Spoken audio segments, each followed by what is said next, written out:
got took off in this ambulance. They told me where she was going, and I just had to watch her drive off, going through this really traumatic experience.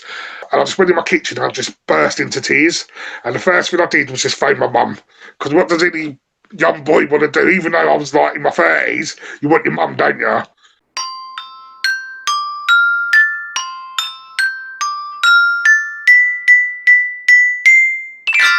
Hello and welcome to That's Just Human, a podcast that explores all aspects of being human, living in a human body, and dealing with life's obstacles.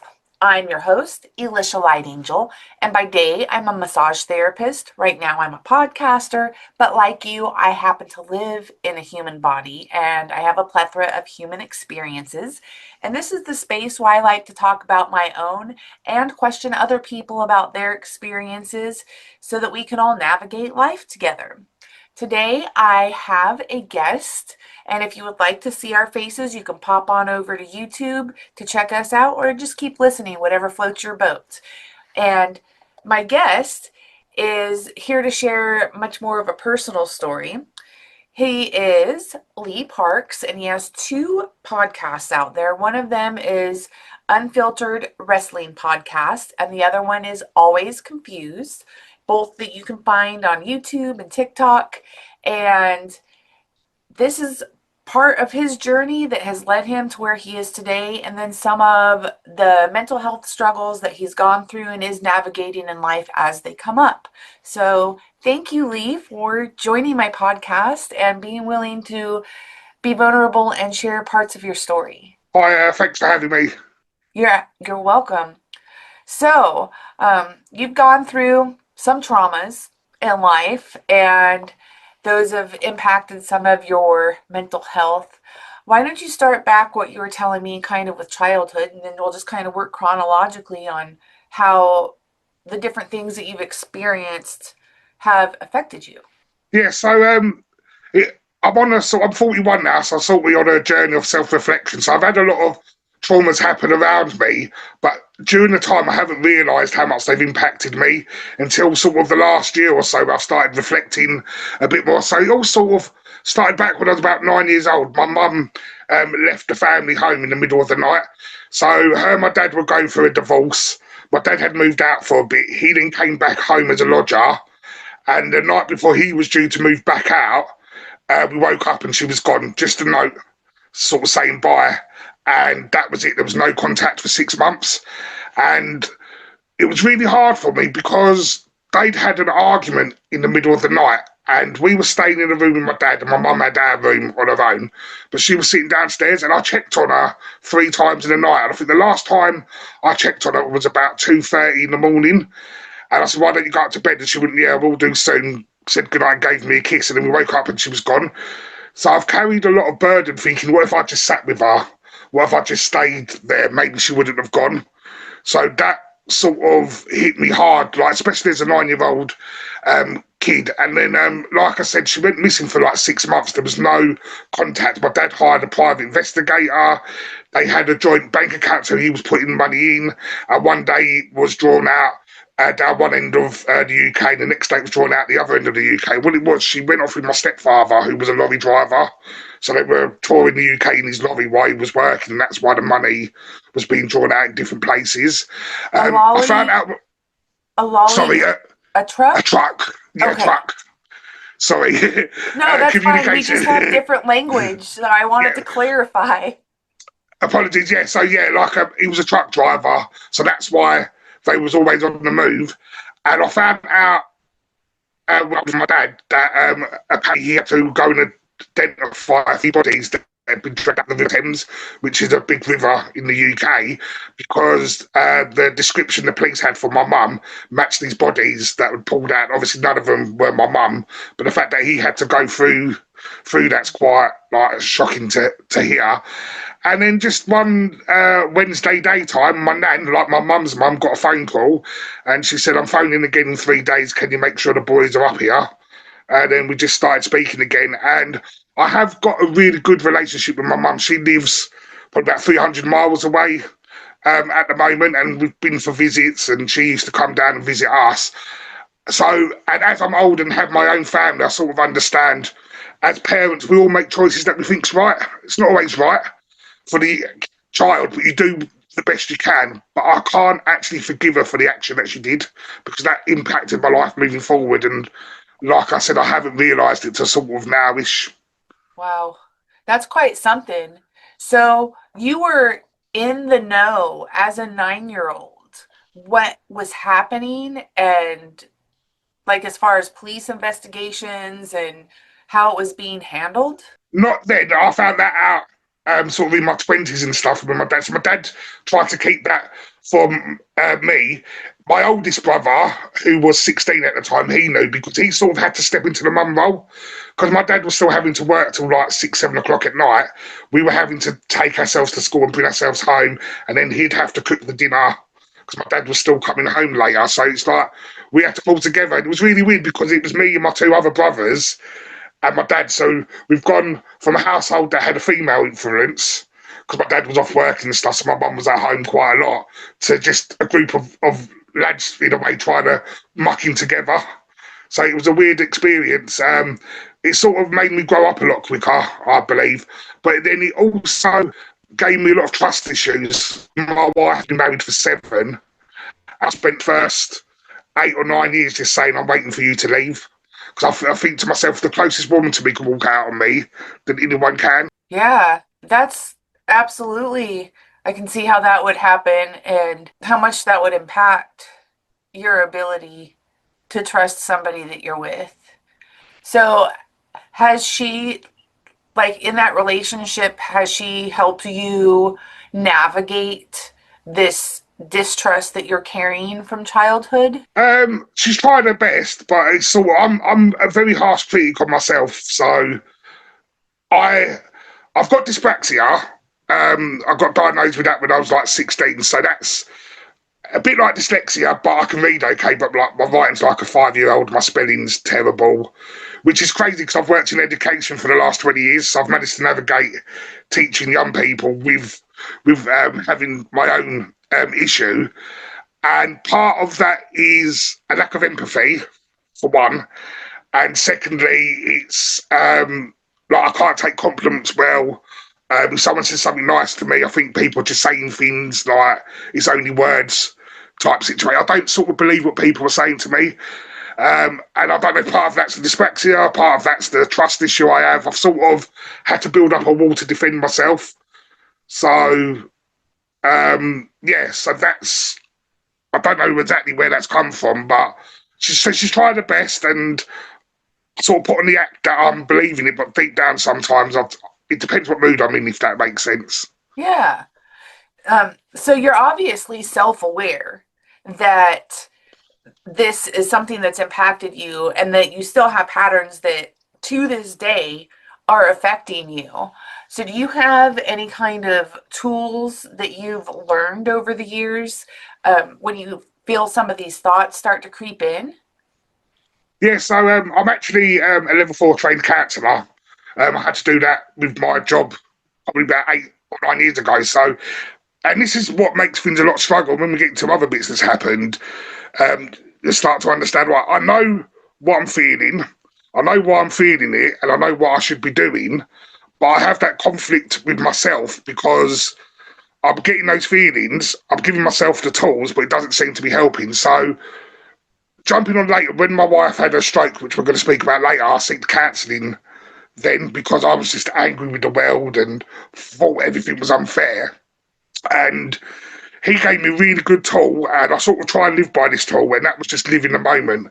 And I started resisting that for ages. I think for about 12 sessions, he kept saying, just live in the moment. I was like, yeah, but what if the moment's shit? And he's like, no, what I mean by that is you can't get back yesterday and you don't know what's happening tomorrow. And he said, take yesterday. You could have had the best day of your life. You could have gone to a beach. The weather was beautiful. You had really nice food. But if you went back to that same beach today, it could be more windy. That would change your whole experience. So you're not getting that day back, good or bad. Because I kept dwelling on the fact that I wanted things to go back to the way they were before. And he just kept saying, like, live in the moment. And then he said, and obviously you don't know what's happening tomorrow, so don't worry about tomorrow till tomorrow comes. So he said, just stay in the moment. And then what I started doing was every day when I went to bed between 10:30 p.m. and 11 p.m. That was my day over, good or bad. I could have had the worst day of my life, I could have had the best day of my life, but it was done with. And then when you wake up the next day, it starts all over again. And that kept getting me through for years. And then in November, I just got diagnosed with type 2 diabetes, so that hit me quite hard. I think it's because of, and as I keep saying when I get to a story of my wife's stroke, I sort of feel like I've got to be Superman for my family to keep it together. And because I'm now ill, what does that mean for us? So I'm actually in the process of seeking therapy again at the moment. And we're doing a lot of work about looking at my inner child. And a lot of my feelings do stem back to what happened with my mum. And I didn't realise it until doing these therapy sessions this time round. Wow. Well, awesome. It really sounds like you're doing some deep inner work, and I'm sure parts of it suck. Yep. and other parts, when you have a breakthrough, those are the good parts. I definitely hope as you continue on this journey that you find more healing that gives you an inner peace that you don't know exists right now. Keep sharing your story. Yeah. So, like I said, so that happened when I was younger, and then I went through a stage, I think, between the age of 15 and 21, 22, where I'd go out, I was drinking a lot, but I was partying, so I didn't see that I had a problem. And I think that was to sort of help me I felt accepted by a group of people I was with. They were older than myself. They were like 5, 6 years older than myself. They gave me a nickname, Burnout. So then that turned into a character. Like Burnout had to be the party animal. So I would get drunk, and because I was working, because I used to work in a school in the day, then I'd do an after-school club, then I'd go to youth work. So I'd be finished by 8:30. My friends had been out in the pub since 6. I felt like I was playing catch-up. So I'd down a litre bottle of vodka before I went out. I'd then go out, and of course I'm more drunk than everyone else because I've downed a litre bottle of vodka before going out. And I'll just like do silly things like, there was times like we went to this club once and we just walked in and I just said to my mates, I'm going to go and jump on that speaker. So I went and jumped up on the speaker and all my trousers ripped at the back. And then I had to go the rest of the night sort of standing near walls in that because I did massive split my trousers and we were miles away from home and stuff like that. But I used to go out on a Monday night, Tuesday night, Thursday night, Friday night, Saturday night, Sunday afternoon. And it's really like I look back on that with a lot of good memories, but I think I was trying to escape something when I'm doing my reflection this year. It wasn't the best thing to do. And like I said, it has helped shape me as a person because there was lots of life lessons I learned along the ways. I dabbled in a bit of drugs for like 3 months, and that was really hard because I was working at school during the day when we got giving drug lesson talks. But I'd be sitting there with all cuts in my mouth and stuff where I chewed off all my lips and stuff because the night before I'd been high. And then I'm trying to tell these young people how bad drugs are. But and that's what I feel like a lot of my life's been. It's been masked by characters. So to my friends, I was Burnout. At work, I was Mr. Parks.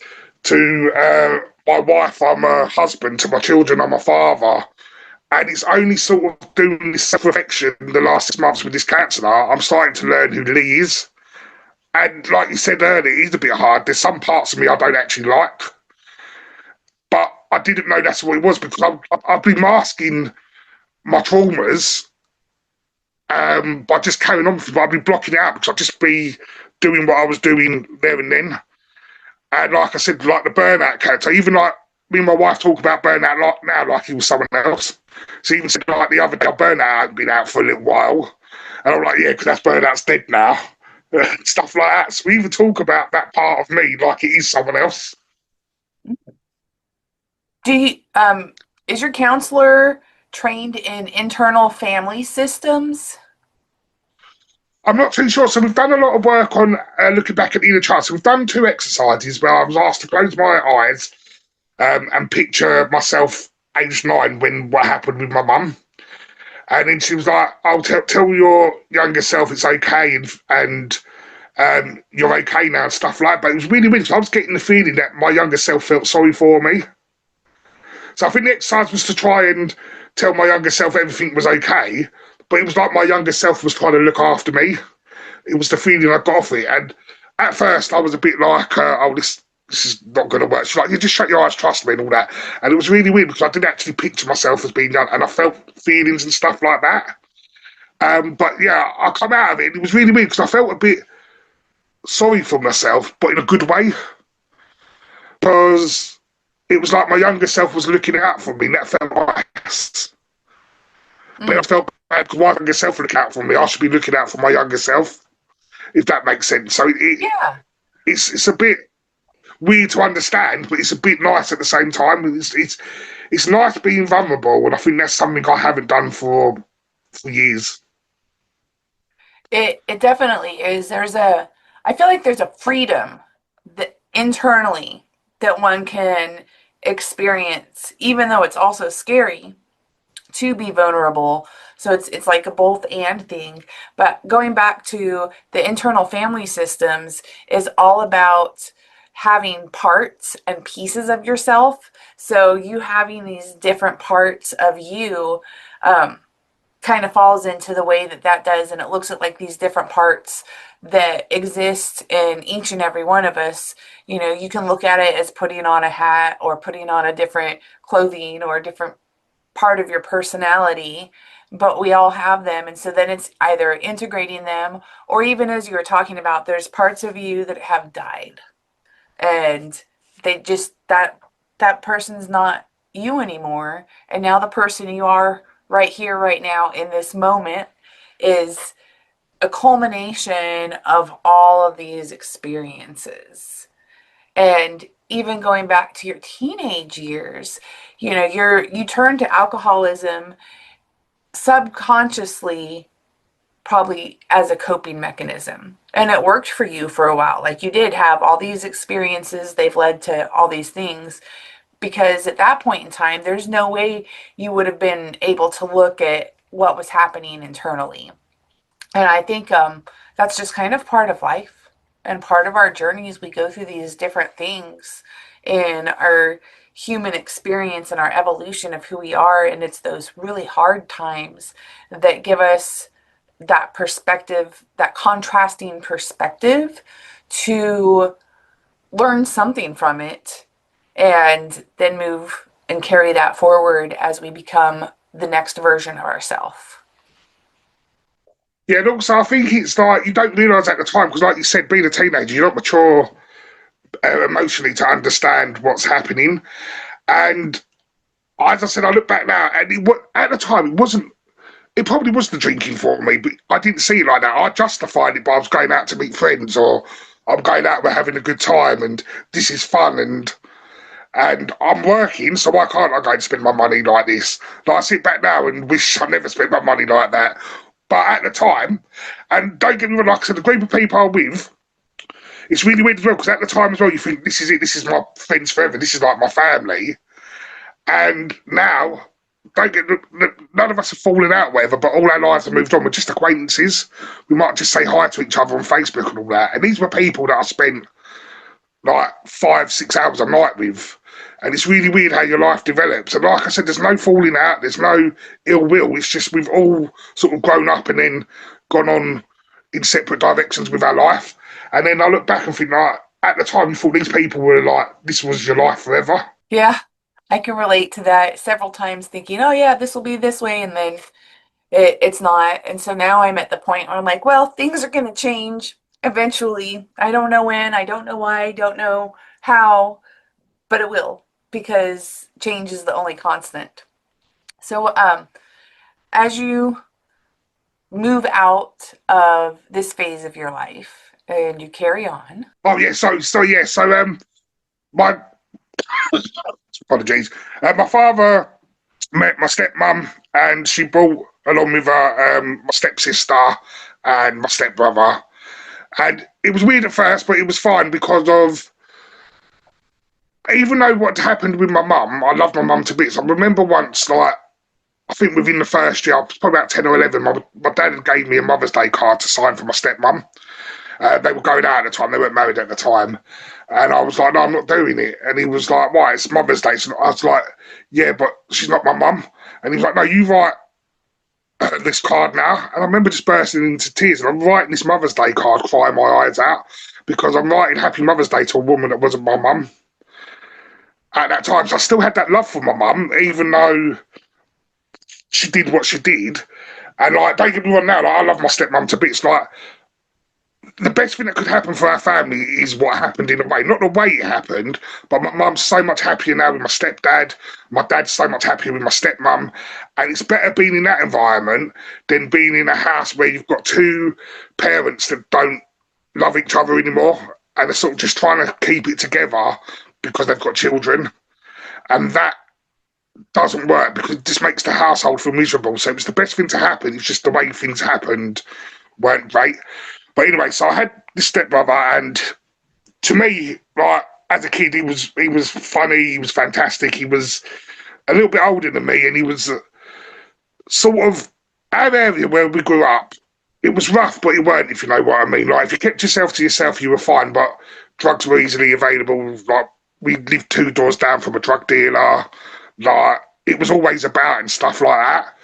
And he took that route. And he took that route from a young age. I think he was about 13, 14 when he started. And he just spiralled out of control. We got to a point where he was taking heroin. He went to prison for 5 years because he armed robbed this video shop at knife point with his friend. He reckoned that he didn't know his friend had a knife and he was only told to lock the door. But the stupid idiot was found by the police on the common with the videotape of the CCTV up his jumper, so he's bound to rights. So he got sent to prison for 5 years. And then when he came out, he just carried on down the heroin route, and it just turned him into a horrible person. Like my sister, like my stepsister, she was having a birthday party for her 8-year-old niece, and he came along and he shotted up heroin in the toilet, and one of his artery all over the toilet. He just didn't care. And he was found dead in some public toilets at the age of 33 on the floor of a heroin overdose. And it was really weird because another thing, going back to how I felt with my mum, I had the same situation with him, was 9 months before he died. I saw him 5 minutes from my house and I couldn't tell him that's where I lived.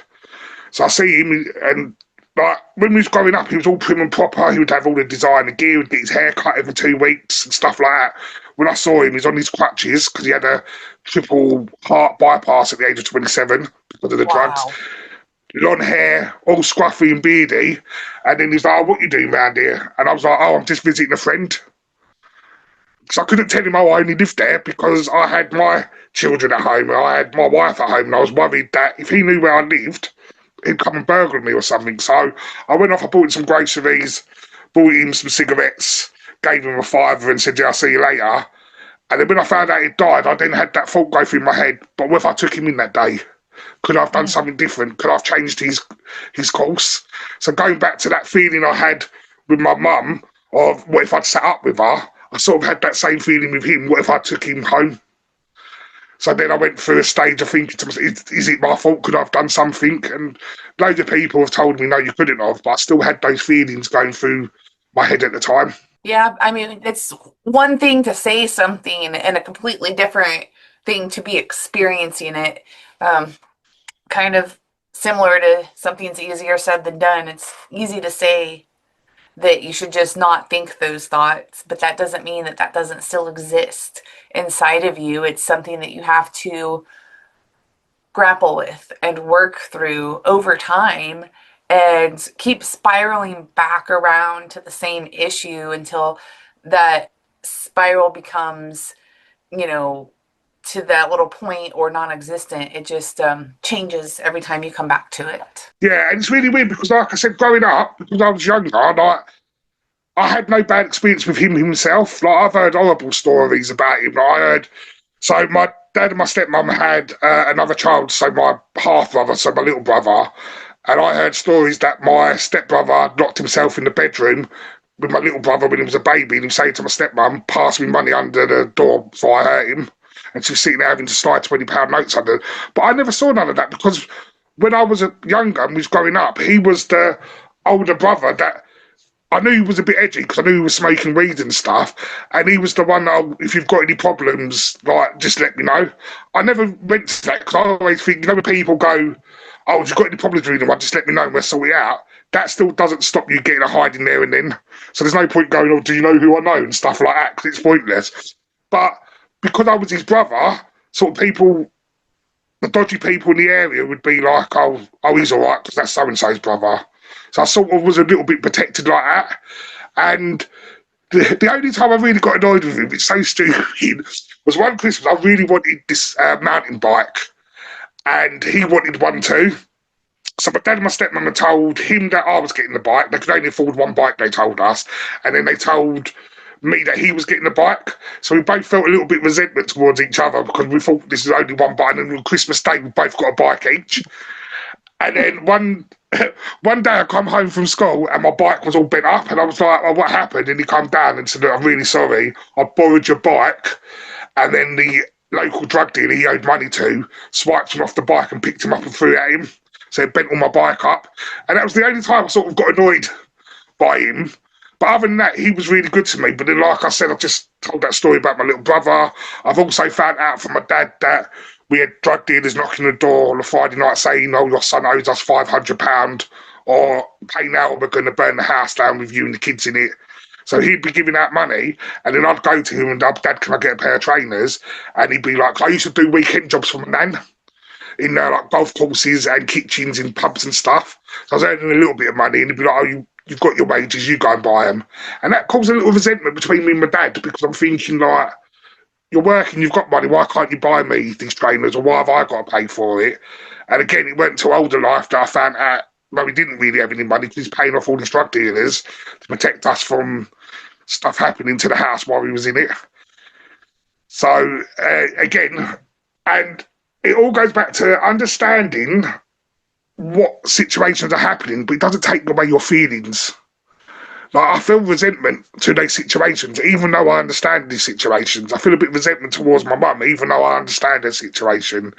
Feelings and emotions and logic are two different things that you're battling with yourself quite a lot. Yeah, absolutely. It is something that we go back and forth with ourselves. And I think it's valid to have some resentment feelings, and or even a bunch of other different emotions associated with that one event. Yeah. And it's just working through to try and get to where you're not working on the same 9-year-old patterning to keep you safe. That now that you're older and you've learned more, it's learning a new patterning because you have a new way of understanding and being and navigating life. Yeah, no, 100%. So, like, I had that with all my brother, and then met my wife and stuff was fine. Got pregnant when I was about 21, 22, I think she was about 19, and my son came along, and in a way he saved my life because it was buy beer or buy nappies. So I started picking buying nappies and stuff like that, and that got me away from the party lifestyle. I think if it wasn't for him coming along when I was that age, who knows where I don't even know if I'd be sitting here talking to you now. Because of back then, I loved that lifestyle. Like, I lost a relationship with someone else through that lifestyle because I'd only seen her on a Wednesday and a Friday. A Wednesday and a Saturday, and I'd be too hungover on a Saturday to do anything. So she'd be like, why don't you just not go out on a Friday night? And I'd be like, well, you're going to come over Friday night? And she'd be like, no. And I'd be like, well, I'm going to go out then. And it got to a point for her that it wasn't working out. But I didn't care at that point. Where with my wife now, she was pregnant and stuff like that, and she'd say to me, oh, why don't you stay in? And I would. So I think that's sort of recognising that you found your person as well. And it's sort of, as you said earlier on about learning from your mistakes, so I know, I saw where that sort of pattern led me, so I had to work harder at not doing that pattern. And then, like I said, by my son coming along, that just changed it completely. But then she got postnatal depression, and we wasn't living together at the time and stuff like that, and that was just hard because she'd like ring me up and be like, come and get this kid now before I put him out on the street.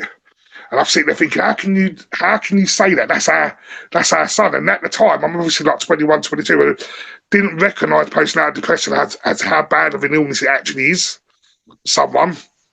So anyway, we navigated through that and just seeked help and had therapy and antidepressants and stuff. And then about 4 years later, she's like, I want another child. And I've sort of read somewhere that someone who's had postnatal depression once is more prone to get it again. And I was like, no. And she's like, no, come on, we'll be all right now because look, we're living together now. We're in a more of a stable job. Our income's a lot better. We'll be fine. So I said, look, if it happens, it happens. And it did. And my daughter come along and bam, within 2 days, she went, I think I'm getting those feelings again. So it's good that she recognised it early, but you know when you're thinking like, oh my God, like, and then she was just like, I can't stay here, I can't stay. And she spent 11 weeks away. She'd see the kids for an hour a day. And like, it was so hard, I had to miss work and stuff like that. And I just remember there's this one night, we lived in a high-rise block of flats at the time, so we was on the 12th floor of this block of flats. And I'm standing there, it's 2 o'clock in the morning, I've got my son who's like 4 years old, and I've got my daughter who's about a month old, and she's got really bad colic, so she just wouldn't be quiet. And I'm standing on this balcony, and I'm just standing there crying my eyes out, thinking, is this my life now? Like, I've got no partner who can't. So, like, even my mum came and visited from where she lived. As I said, she lived 200 or 300 miles away. And because I felt a bit of a shame, we didn't really let the family know at the time.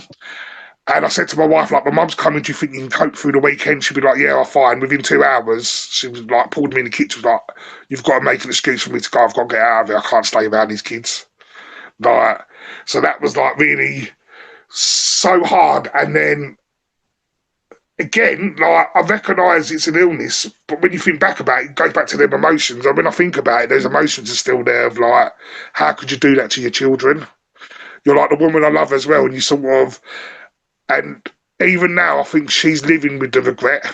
Luckily, their bond is really close with both children, so it hasn't affected that relationship, but I know she feels really guilty about it. And then, so anyway, we got through that, and then 2019 comes, and unexpectedly, she got pregnant again. And we was both quite happy about it this time round, and we spoke through it all again and stuff like that. And about 6 weeks after she was pregnant, it was around Christmas time, it was the December time, she started bleeding. So she was like, I think something's wrong. So we went to the ER room, and they checked her out, and they said, yeah, there's some bleeding that's a bit concerning, but your baby's got a strong heartbeat. I didn't even realise when the baby's 6 or 8 weeks old, they can still hear a heartbeat, but they did pick it up. And they said, they said, come back to us in the new year, because obviously Christmas and that was happening, and then we'll go from there.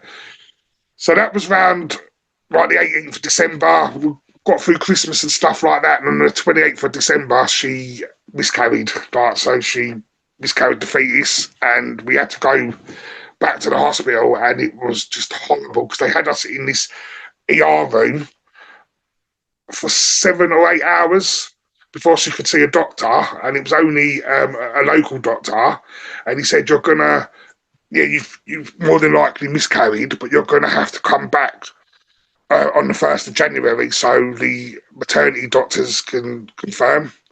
So then we had to go through the next 3 or 4 days and to go back to the hospital. And the way they do it here in the UK, I don't know if it's the same in America, it's so odd because we're in the scanning area where you're watching couples coming out all smiles and happy because they've just had a scan where they've seen their baby, where you're knowing you're going in there to probably be told that you haven't got a baby anymore. And you're all in the same area.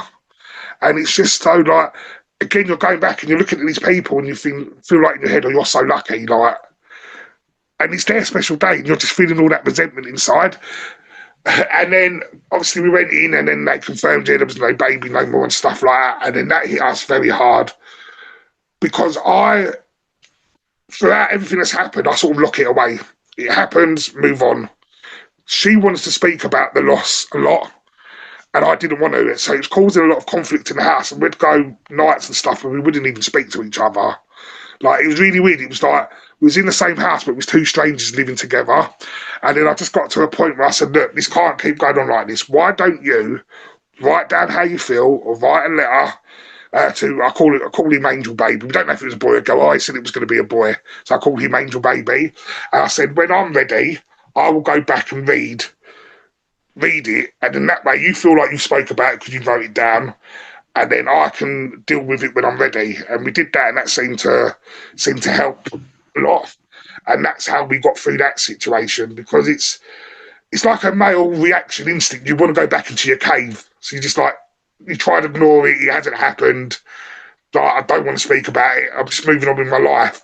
Where I said, like, I don't know if it's a female thing or if it's just my wife thing, want to speak about the emotions and how sad it is and stuff like that. And I just wasn't ready for it at that time. I like the way that you navigated that, the letter writing. I don't know if I would have thought of that as a good solution, but it is, because that did allow her, in her moments of emotion, to get it out, and then allow you still to have the space while you're going through your own process, and then be able to take those emotions in of hers when you are ready.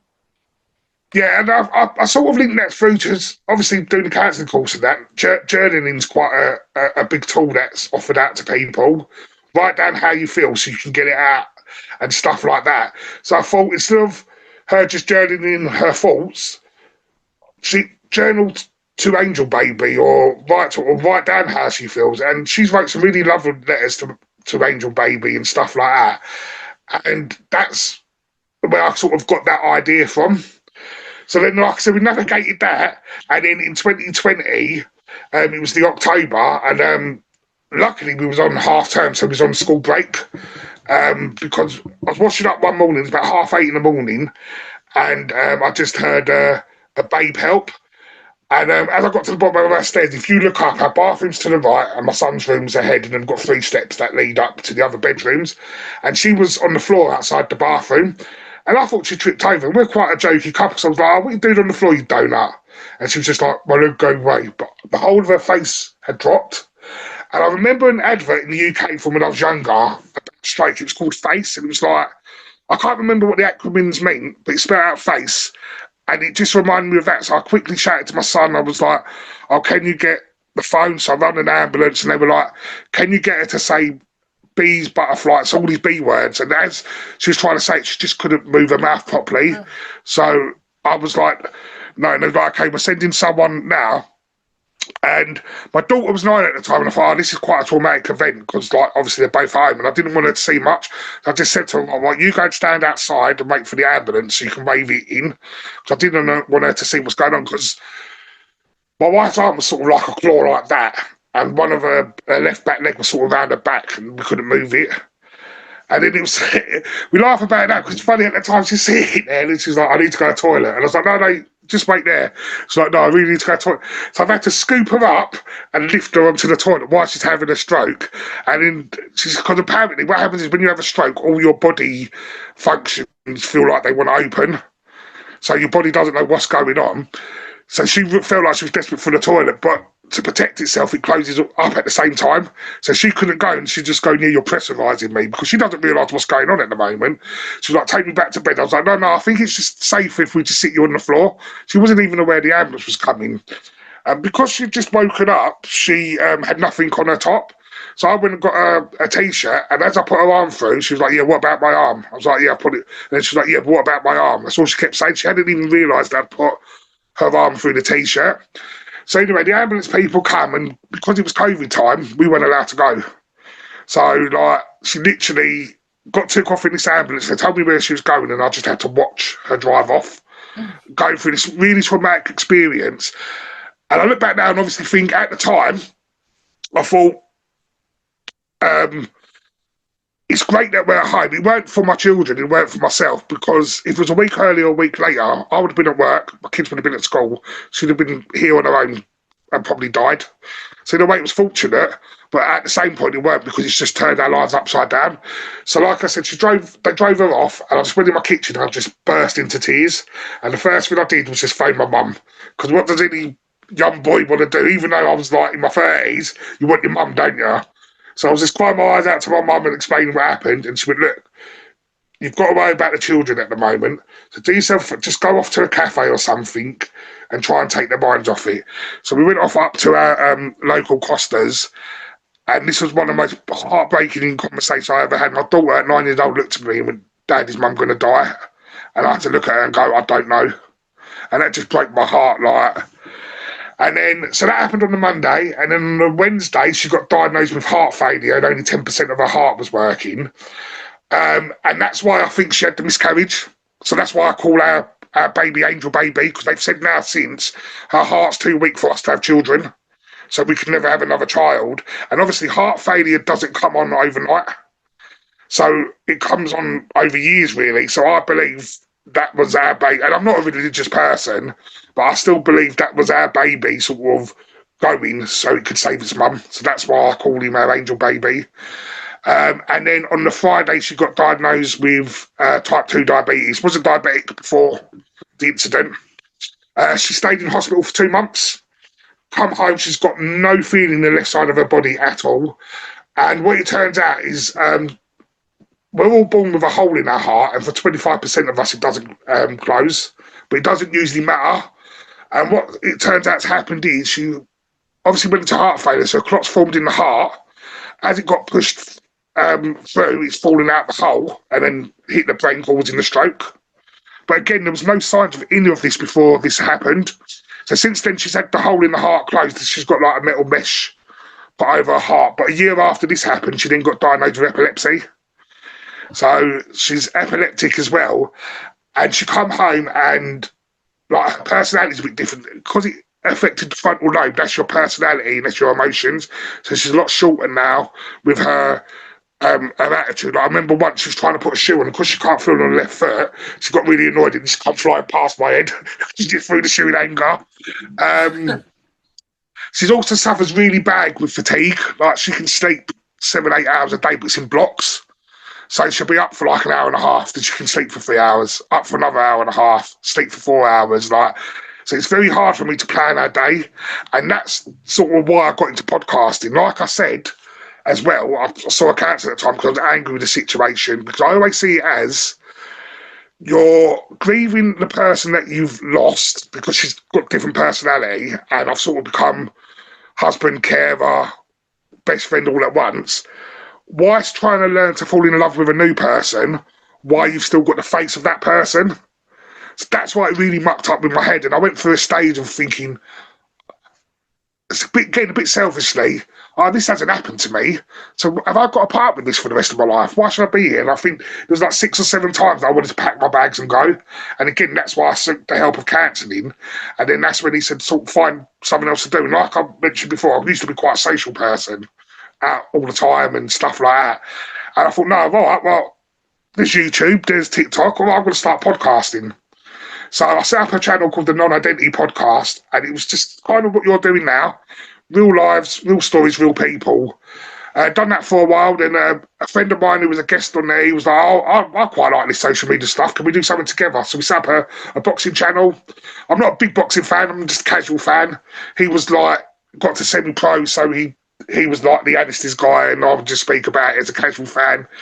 But that was getting a bit too much, so someone else who we'd interviewed on the show said, I'll buy the channel off you. It weren't making any money or anything at the time, and he bought it for like $170. So I made a little bit of money out of it. That was quite nice, thinking I've sold the channel. Carried on with Non-Identity Podcast for a bit. Had a couple of people saying to me, is it all about the gender stuff and stuff like that, because non-identity? So I thought, okay, the name's a bit too niche, so I changed it to Unfiltered. Then spoke with a friend of mine where I was last working, was speaking about wrestling. Both in our 40s, still like watching a bit of WWE. And I said, why don't we do a podcast about it? So then we set up Unfiltered Wrestling.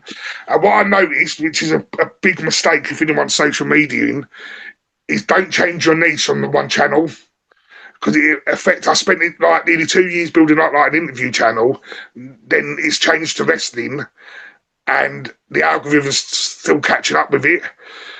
So we're working with that, and then I thought, I still want to document my life, especially a bit when I got diagnosed with type 2 diabetes. So I thought, well, I set up this other channel, and at first it was just to document my diabetes journey, but with the UK, hospital appointments and doctor's appointments are so far apart, it will be turning into going every day. Hi, they're still waiting for this appointment. So I thought, no, I'm just going to, if I've got something to rant about, I rant about it. If I've got something I find funny or a clip I find funny, I'll do that. So I put that up, and it started off with being called My Diabetic Journey, but I've changed the name to Always Confused. And I'm thinking about, I'm at the moment, luckily, because I've got so much old content of interviews, I'm repurposing them and moving them over. And then I'm thinking about resetting up the interview style on Always Confused, speaking to people like yourself and stuff like that. I really, that's a big passion of mine. I like the wrestling, but it's not a passion of mine. I really enjoy speaking to people and hearing their stories. So that's what Always Confused is heading into the future. Nice. I like that. And are you still going to do some of your solo episodes, or do you feel like you've conversed enough to work things out for yourself? No, I'm still going to do the solo episodes. They're only short. So I always struggle speaking to a camera on my own. Like, I've been doing it for nearly 5 years now, and I still can get like a minute out of myself, and I have to like film it 2 or 3 times because it feels weird just speaking to a camera when no one's on the end of it. I always try and imagine I'm speaking to a friend or I'm just having a telephone call. So my sort of clips where I document things are about a minute to a minute and a half long, where the interview style, as you know, can be 30 minutes, can be an hour. So, and it's special when you get to be a podcast. I don't know if you feel the same, but when you hear someone's story and they're coming onto your platform, they're giving you the responsibility to share their story and tell their story for them.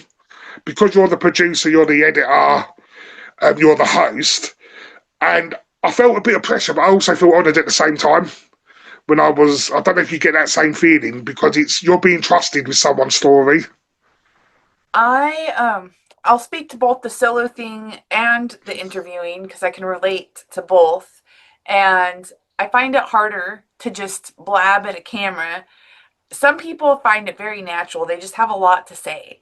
I make an outline, and then that way I just stay on point with what I'm actually wanting to talk about, and I make sure that I get everything in, but I just talk off the cuff. And I've actually surprised myself that I can talk for 20 to 30 minutes once I have this outline on something, and I don't think I have a lot to say before I hit record. With interviews, I really enjoy connecting with people, and I really enjoy getting to hear somebody else's story. So yes, somebody's vulnerable with me, but I also kind of get to live vicariously through other people when I hear another story. And I'm very empathetic. So even, when you're telling me some of these hard parts of your life in this story, I'm just over here feeling a lot of empathy for you and what it must be like to navigate these really hard moments. And I don't know that I've ever gotten to hear the perspective of somebody in your shoes having a spouse for the majority of your adult life, and them having a stroke, becoming a different person, and I really appreciate the saying, you had this person you're in love with, and now they're a new person, that you're having to grieve this old person while falling in love with a new person, but it's still the same body. Yeah, it's such a mind confusing thing to navigate around, and we're doing it, and it's hard as well because of, again, I keep coming back to this word resentment, but I find she's ill, so she needs all the help she can get. She takes like 130 odd tablets a week and stuff like that, but the doctors will see her for an appointment. Like at the moment, I feel really sorry for her. She's just been diagnosed with a thing called Charcot foot, which is a diabetic thing. It's where your muscles and your bones become soft in one of your feet. So since she fractured her foot in November, we didn't know it was a fracture. She was just going to the bathroom and rolled her foot. Unfortunately, it was a good foot because she's got a good foot and a bad foot because there's no feeling in the left side completely. That's her bad side. And it swelled up. We went to the hospital. They x-rayed it, said it can't see a break or a fracture, so it's just a sprain. Sent her home. Spent through all Christmas and stuff, like hobbling around and stuff like that.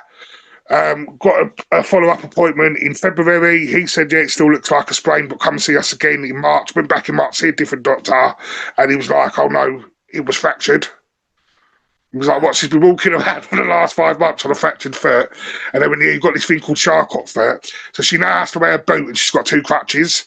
Now, we've got an appointment in a couple of weeks, but reading about it, she could be in this boot for the next year, next 3 years. It could even come to surgery, and at some point it can come to amputation, depending how bad it gets, and that's all diabetes related. So we're now navigating that. So again, it's even in us more. She's a bit worried about going out with the epilepsy in case she was to have a seizure while she was out, and now she's worried because she can't go out far with this boot. And because she's only 38, she's coming around to the idea of getting a mobility scooter. But at first she was very resistant because what with people staring at me and stuff like that. I said, but you can't walk far, so we're very limited with what we do. None of us drive either, so we rely heavily on public transport. So that's hard to navigate as it is. And so, yeah, I do feel sorry for her, but then going back, and like I was saying, yeah, she gets all the help and stuff, which she deserves and need, but there's nothing for the spouses or there's nothing for the partners. Like, we've got to navigate this too. We've got to go through, like I said, I take my wedding vows very seriously, and I feel like I've let her down because I weren't able to protect her. So like I said, I then felt like it was my job to keep us strong and together, and now because I've got ill with the diabetes, I now panic that I'm a bit more tired now. If I haven't taken my tablets, I'm grumpy. Like, and I've had it since November. I'm classed as a new diabetic, so we've not sorted out my meds properly. So, and again, this just come out of nowhere. I went 6 or 8 weeks. I was waking up with sort of cramp in my hand and in my foot, and I was thinking I slept funny and stuff like that. I was going off to work and stuff, and then it got to a point where my hand sort of went like that. So I took myself to the A&E room, and they were like, done the blood test, and then just come out and was like, are you diabetic? I was like, no. And they was like, are you sure? I was like, well, I wouldn't know if I was diabetic or not. And they went, oh no, you are diabetic. Like, so, and that's how we found out. And then just like the situation with me now having to go to doctors and stuff with a foot like that, it got to a point I was TAing in an alternative learning provision, and they sort of just said to me, look, you're not in a situation where you can fully succeed. So we think it's best that maybe you let it go. And it's the first time in 20 years. All I've done is work in schools. I've worked with young people with SEND needs. I was a behaviour lead for 8 years. Even this was, and now I'm not working, and it's due. Still now, I'm partly with her, and again that caused a little bit of resentment because I'm sitting at home a lot now, and I'm bored. I need to be working, and we can't. I need to look after her, but I've also got to look after myself. So again, that's why I said my mental health is just dipped at the moment. So I'm re-navigating now. It's frustrating because, like I said, I got angry with the world when she first had the stroke because I wanted my old life back. Then I went through years where I was thinking I'm living by this motto of every day's a new day, wipe the slate clean. And now this has happened again, and it's all flared up, and then I'm getting angry with myself for feeling like it again. But it's just, it's mental health the same as normal health. It's not a flat line. You have good mental health days, bad mental health days. And I heard a saying a little while ago, and it's one of the best sayings, I think, you've always lived through your worst day. Because at the time, you think it's the worst day ever, and you don't know how you're going to get through it, but you do get through it. And then you do move on, and then something bad happens again, and then you get through that. So you always live through your worst day, and you always come out better on the other side. Wow. That's true. You already have lived your worst day. Yeah. And another one's going to come, but you'll get through that as well. And I think that's part of navigating it, even now is, okay, you remind yourself. So we each have little reminders we have to give ourselves because we all have different things that plague us. And, and therefore what we need reminded of varies. But we're getting to the closing portion of our show, and you have shared so much from such a vulnerable space. And I really think it's just so relatable in that vulnerability of things that happen in life, how we deal with them, how it's a continual dealing with them. There is no making it to a certain level. It's just continually having to work through. the situations that life hands us. And I really admire that you're staying and taking care of your wife. I have heard statistics that men will often leave whenever the woman suffers some kind of injury or something like a stroke, that they need the caregiving. And it's really a rare person, I think, that will stay and navigate that in the way that you are. And I think that's really beautiful, even though it's hard. I appreciate that, but again, this goes back to my protection. I don't like hearing that because I feel like I'm my husband. That's my job. Right. That's what I signed up to. But then people, as you just said, people say, "Oh, you're doing an amazing job" and all that. But that then goes back to what we said at the start. Like, I don't feel like I am. Like, I'm just feeling like I'm doing it because I have to. That's my soulmate. That's my wife. Like, so I've got to be. I don't understand these statistics that people can actually do that because it's no one's fault. It's not her fault. She doesn't wake up and feel like I want to feel like this every day. Like, I admire her for just waking up in the morning because what she must be going through, and then I get annoyed with myself because I get annoyed with the situation. I think, but what is she actually going through? She's got to live with it as well. So I appreciate you saying that and thank you. But yeah, it's life. We've just got to roll with the punches. Going back to a boxing phrase, it's not how hard you get hit, it's about how hard you get hit and keep getting back up. Okay. Yeah, absolutely. So, are the podcast the only place that people can find you on the internet? Yeah, it's YouTube and TikTok, but my Facebook's open as well. So if people want to reach out, I'm happy to speak to people. It doesn't have to be wrestling related or anything. Just if something's resonated today and you want to know more information or want to have a conversation, I'm happy to connect with people. So yeah, those three places. Okay. And I'll put links in the show notes for anybody. One last question for you. If you could leave the listeners with any bit of wisdom that you have learned in your life, what would that be? Like I said earlier, the next day's a new day. Like, live in the moment, be present, and just get yourself through the day. And remember, you've lived through your worst day, and you're absolutely fine. And you'll be doing it again, and you'll be absolutely fine. Good words of wisdom. Thank you.